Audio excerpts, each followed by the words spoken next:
جو حدیث ہے صحیح بخاری کے اندر 6502 کہ کوئی نوافل اگر ادا کرے میرے لیے میں سماعت بن جاتا ہوں اور وہ اللہ کی طرف سے میں زبان بن جاتا ہوں. تو اس حوالے سے پھر یہ مطلب ظاہر سی بات ہے اگر کوئی اس طرح کی تمام ارکان اسلام پورے کر رہا ہے، اللہ کی عبادت کر رہا ہے، کوئی گناہ نہیں کرتا، گناہ سے بچ رہا ہے، تو اگر اللہ کی قربت اس طرح حاصل ہو جاتی ہے کہ اللہ تعالیٰ ان کی زبان مطلب جو بول رہے ہوتے ہیں اس طرح کی کرامات تو ہو سکتی ہیں. پھر دیکھیں، یہ زبان بن جاتا ہوں، ہاتھ بن جاتا ہوں، پاؤں بن جاتا ہوں، کان بن جاتا ہوں، یہ حدیث بخاری کے اندر ہے. اور یہ حدیث یہاں پہ ختم نہیں ہوتی. اس حدیث کا اختتام ان الفاظ پہ ہوتا ہے کہ پھر جب میرا بندہ مجھ سے کوئی سوال کرتا ہے میں اس کی حاجت کو پورا کرتا ہوں. جب وہ اپنے دشمن کے اگینسٹ میری پناہ طلب کرتا ہے تو میں اسے پناہ بھی دیتا ہوں. یعنی وہ اللہ کا محتاج ہی رہتا ہے، اللہ ہی سے مانگتا رہتا ہے. یہ نہیں ہوتا کہ اس کے ہاتھ اللہ بن گیا تو وہ یہاں سے ہاتھ بڑھائے گا اور وہ عرش پہ پہنچ جائے گا یا ہوا میں اڑ لے گا. اس کا بالکل یہ معنی نہیں ہے. دوسری بات، اگر ہاتھ بن جاتا ہوں، پاؤں بن جاتا ہوں، تو کیا کوئی شخص یہ دعویٰ کر سکتا ہے کہ اللہ میرے پاؤں بن گئے؟ یہ تو انتہائی گستاخانہ جملہ ہے. جب ہم آپ سے پوچھیں کیا اللہ ہمارے پاؤں ہیں، نعوذ باللہ، یہ کیسے ہو سکتا ہے؟ اس کا مطلب ہے یہ با محاورہ بات ہے کہ گویا اس کے پاؤں پھر میری اطاعت میں ہی اٹھیں گے، اس کے ہاتھ میری اطاعت میں ہی اٹھیں گے. اس پہ یہ کاؤنٹر کوسچن یہ کرتے ہیں کہ یہ تو آلریڈی اس نے گناہوں سے بچ کے مقام حاصل کیا تھا، تو پھر اسے انعام کیا ملا؟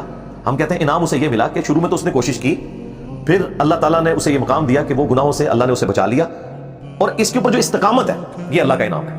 وقتی طور پہ تو کوئی شخص کوئی مرتبہ حاصل کر سکتا ہے، لیکن وقت گزرنے کے ساتھ ساتھ انسان کے اندر کمزوری آتی ہے، اور اس کمزوری کی کمپنسیشن یہ ہے کہ جو شخص فرائض میں پابندی اختیار کرتا ہے اور نوافل میں استقامت اختیار کرتا ہے تو میرا اتنا قرب حاصل کر لیتا ہے کہ میں اس کے ہاتھ بن جاتا ہوں. یعنی اب اس کے ہاتھ میری طرف سے انعام ہے اس کے لیے کہ وہ صرف نیکی کے کاموں میں ہی بڑھیں گے، اسپیشل پروٹیکشن ہوگی. اس کو سپورٹیو آیت ہے، قل ان صلاتي ونسكي ومحياي ومماتي لله رب العالمین. نبی تم فرماؤ بے شک میری نماز، میری قربانی، میرا جینا، میرا مرنا سب اللہ کے لیے. یعنی اوڑھنا بچھونا اللہ کی ذات ہے. پاؤں بن جاتا ہوں یہ نہیں کہ اللہ کوئی پاؤں کے اندر داخل ہو گیا، یا نعوذ باللہ. پاؤں بن جانے سے مراد یہ ہے کہ ایک پاؤں اٹھائے گا تو دوسرا وہ جو ہے وہ 7ویں بر اعظم میں جا کے لینڈ کرے گا. ایسا بالکل نہیں ہے.